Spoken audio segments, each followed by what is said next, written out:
पत्नी की कुंडली के ग्रहों का पति पर प्रभाव इस वीडियो के माध्यम से जानिए।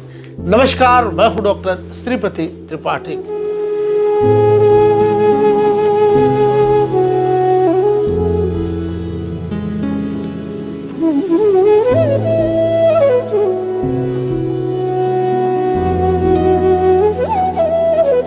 विवाह के बाद पति पत्नी दोनों का भाग्य एक दूसरे से जुड़ जाता है और दोनों एक दूसरे की कुंडली के शुभ अशुभ फल, राजयोग दुर्योग फल भोगते हैं। पत्नी की कुंडली के ग्रहों का पति पर प्रभाव एक महत्वपूर्ण विषय है।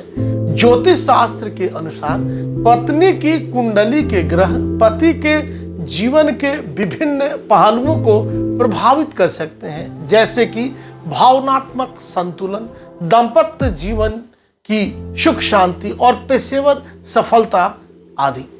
विवाह के बाद पति और पत्नी के ग्रह सीधे तौर पर नहीं जुड़ते हैं, लेकिन ज्योतिष शास्त्र के अनुसार उनके ग्रहों का परस्पर प्रभाव जरूर होता है। पत्नी की कुंडली के ग्रह पति के जीवन के विभिन्न पहलुओं को विभिन्न कारणों से प्रभावित कर सकते हैं। यह प्रभाव निम्नलिखित तरीकों से देखा जा सकता है। सबसे पहले मानसिक और भावनात्मक स्थिति। चंद्रमा मन और भावनाओं का कारक है। पत्नी की कुंडली में चंद्रमा की स्थिति और उसकी दृष्टि पति के मानसिक और भावनात्मक स्थिति को प्रभावित कर सकती है। शुक्र प्रेम, आकर्षण और वैवाहिक सुख का कारक ग्रह है। पत्नी की कुंडली में शुक्र की स्थिति पति के साथ संबंधों में मिठास और वैवाहिक जीवन में सुख ला सकती है। आर्थिक स्थिति। दूसरा और 11वां जो भाव होता है वह लाभ भाव होता है। यदि पत्नी की कुंडली में दूसरा 11वां भाव शुभ ग्रहों से प्रभावित है तो पति को आर्थिक लाभ हो सकता है।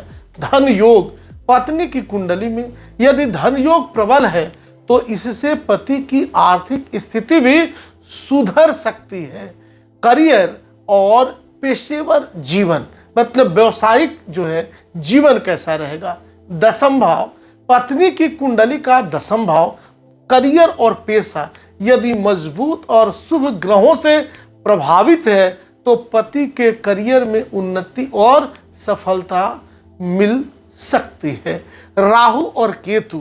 राहु और केतु का दसम भाव में होना पति के पेशेवर जीवन में अप्रत्याशित बदलाव और अस्थिरता ला सकता है। स्वास्थ्य। जानिए पत्नी की कुंडली से पति का स्वास्थ्य कैसा रहेगा। छठा और 8वां भाव। पत्नी की कुंडली के छठा और 8वां भाव यदि अशुभ ग्रहों से प्रभावित है तो इसका असर पति के स्वास्थ्य पर पड़ सकता है। मंगल और शनि का अशुभ प्रभाव स्वास्थ्य संबंधित समस्याएं ला सकता है। भाग्य और धर्म। नवम भाव भाग्य और धर्म का घर है। पत्नी की कुंडली में नवम भाव शुभ ग्रहों से प्रभावित है तो पति का भाग्य भी अच्छा हो सकता है, इसलिए यह भाव बहुत अच्छा होना चाहिए। आप यह नोट कर लें कि हर व्यक्ति की कुंडली और ग्रह स्थिति अलग अलग होती है, इसीलिए यह ध्यान रखना आवश्यक है कि किसी भी उपाय को अपनाने से पहले एक जानकार ज्योतिषी से व्यक्तिगत सलाह अवश्य लें, क्योंकि कुंडली जो है वह भविष्य का दर्पण है। जैसे आप शीशे में अपना बाल ठीक करते हैं उसी प्रकार ज्योतिष के आईने से आप अपना भाग्य ठीक कर सकते हैं। अभी तक आपने इस चैनल को सब्सक्राइब नहीं किया तो सब्सक्राइब करें, शेयर करें और ज़्यादा से ज़्यादा कमेंट्स करें। नमस्कार।